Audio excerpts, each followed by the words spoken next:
class, Father Hillbrook, former school chaplain, and for very long and fond association with Hillbrook, to draw the threads together for us.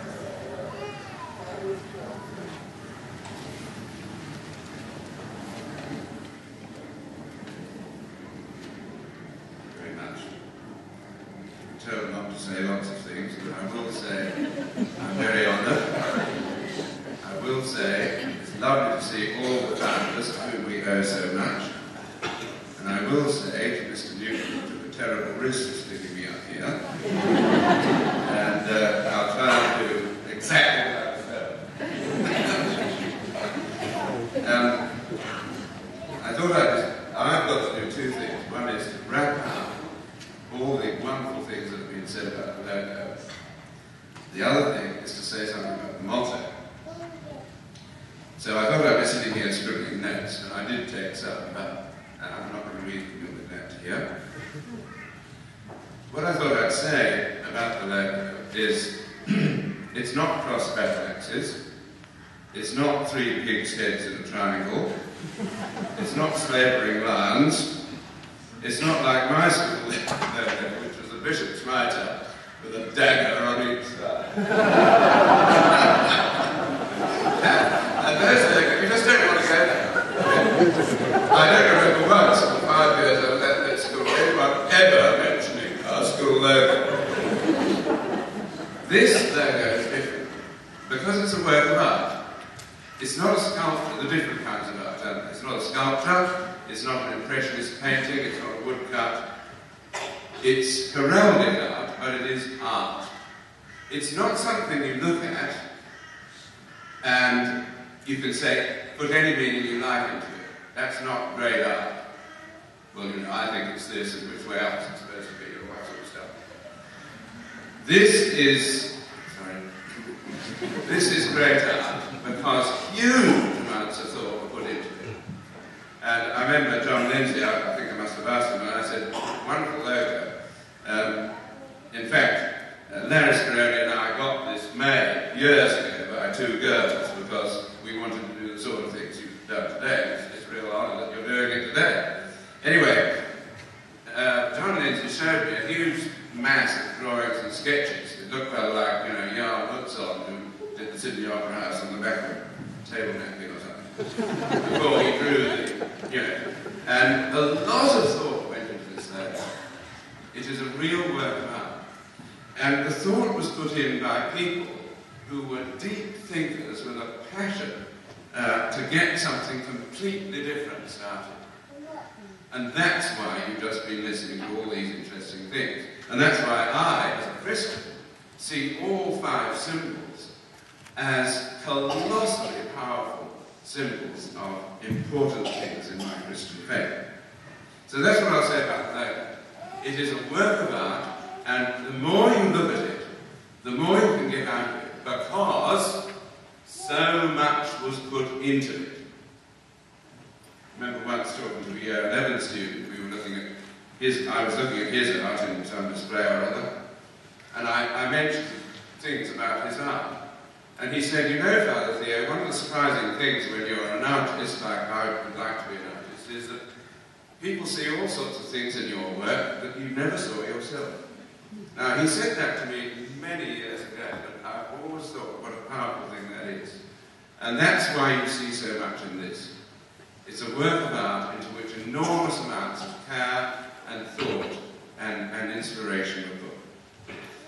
Well, what about the motto? I remember once sitting in a very important meeting. The Archbishop was there, lots of school chaplains, the great and the good, heaven knows who, all sorts of people. And somebody, probably the Archbishop, said to Clary White, who's sitting there, Father White, what are the values of your school? We weren't here, I tell you, we weren't at this school. And he looked up and he said, rowing, rugby and results in that order. I've never forgotten that. And of course, what he was describing was a lopsided education. A lopsided education. And the founders got together, and one of the things they said is we don't want a lopsided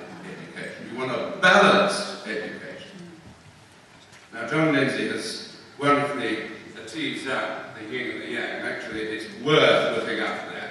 It's worth reading a lot about that. It's the most fascinating symbol. And I'm not going to repeat what he said, but what I will say is that when we are growing, in balance we grow. We know how to talk about growing. When we are growing, and even though I'm now incredibly geriatric, I still grow.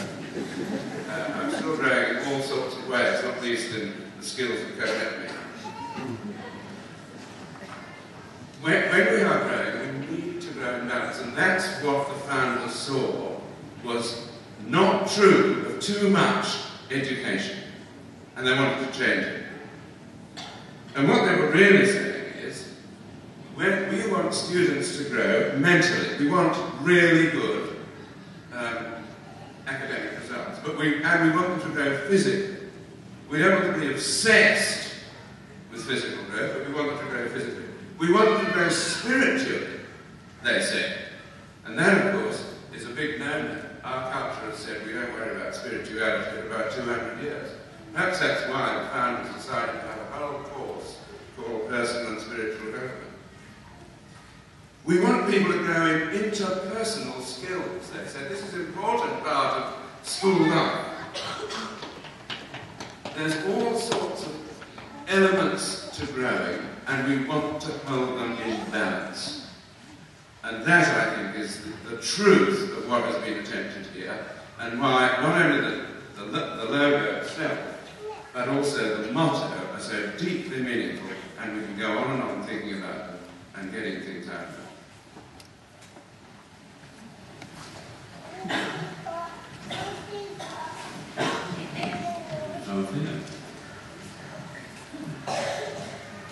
Just before we unveil our picture there, today, the structure of today's speeches were designed, I hope you've seen this, in giving you a really deep understanding of what the people who started this school saw as important. And I think today we've seen that from every person who has spoken.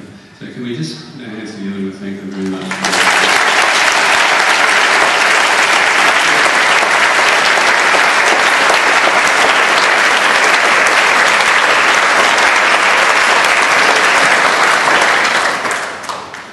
Recent tradition that started 4 years ago of a montage, and the montage is we select a photo each year, and the montage has every single person's photo in it. So today we unveil the fourth in that series, and it is the Connect and Celebrate logo. And Tash and Carla will just pull that up, and we put it in the foyer for you to have a look at. Now, you're guaranteed to be in there at least once, so spend the time over the next week or so. Just pop up to the foyer and have a look and see if you can find yourself in that logo. Can we just thank Tash and Carla too for their work?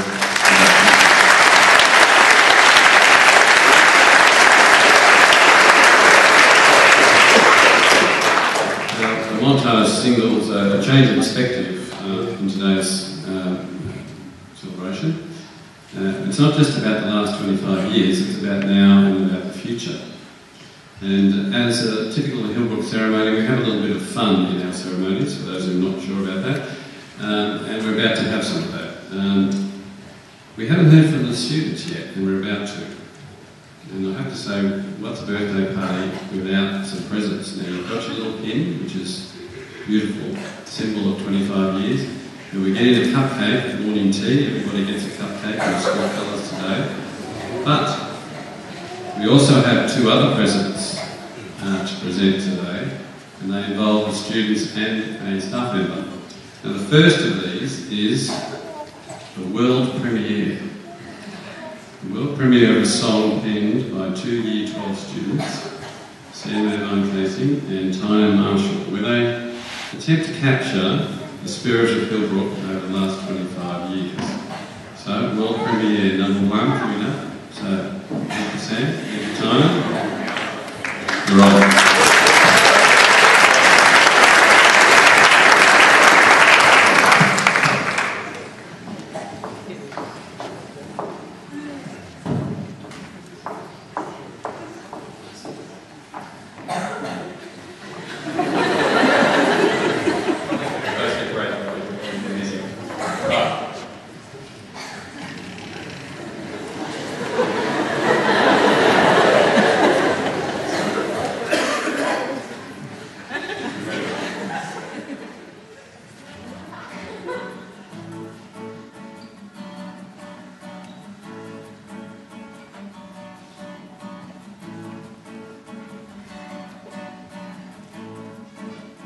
Very, very long time ago, in May of '86, a group of dedicated teachers had a problem they needed to fix.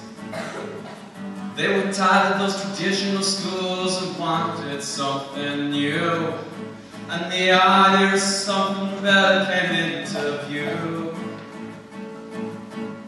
So the teachers borrowed some money to buy some land in the very heart of the Niagara, where the school was, you understand.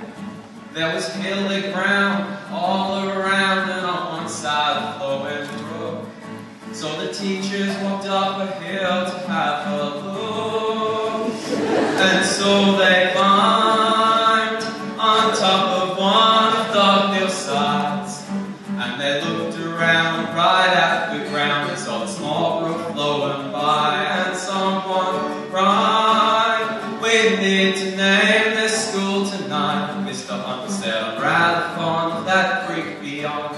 Let's call it Mountain Pond." Mr. Lindsay sighed, said, "No, I don't think that's quite right." So they went and took another look, and that's why it's called Hillbrook. The school opened its doors for 87's first term, and welcomed in a bunch of grade 8 youngsters ready to learn. Now I wasn't there, but I can swear they had the best idea in their head when they decided to make Hillbrook co-ed. So now we stand as student in command in 2011. So much has happened to this small school since 1987. A new building plan, trips to Japan, a lot of stuff has changed. But there are certain things that remain the same. I think that everyone in the audience would willingly agree. We've seen more metaphors than any sane person should see. From the jar of stones to the hot chip ball to the basket that we weave. Some casserole, a chisel or GST. But then we see that it's what makes this school unique. Like being the only school in history to have a ceremony about a tree. And to everyone who served on the SLT, you should be proud of how Hillbrook's turned out as we celebrate our 25th anniversary.